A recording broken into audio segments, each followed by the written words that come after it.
Hey guys, welcome to my channel.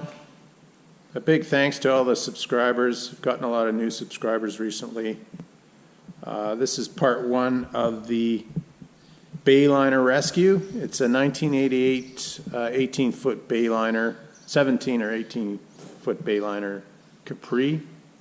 And it's got the little 4-cylinder in it with the OMC stern drive. I've owned this now for 2 years, and to be honest, I was going to start that project before, but the Detroit took priority over that, so I didn't continue with it. It's got a big hole in the fuel tank, so when you fill it up, it just fills a bilge full of fuel. So that's a no-go item for me. Anyway, I'm going to have a good look at it now and see if we can get it running and fix that hole in the tank. So I'll bring you guys along for that, and with any luck, I'm not going to make it too pretty, but we'll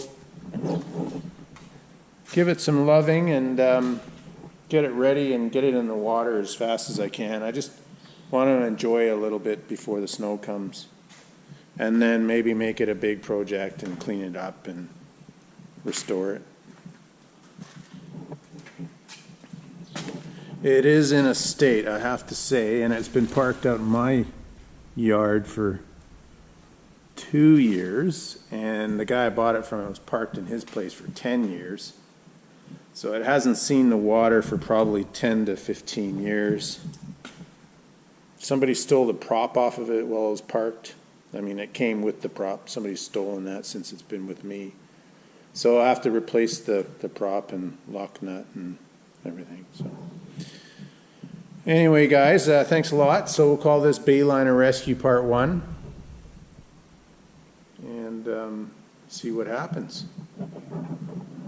Thanks a lot, and stay tuned for Part 2. You want to come?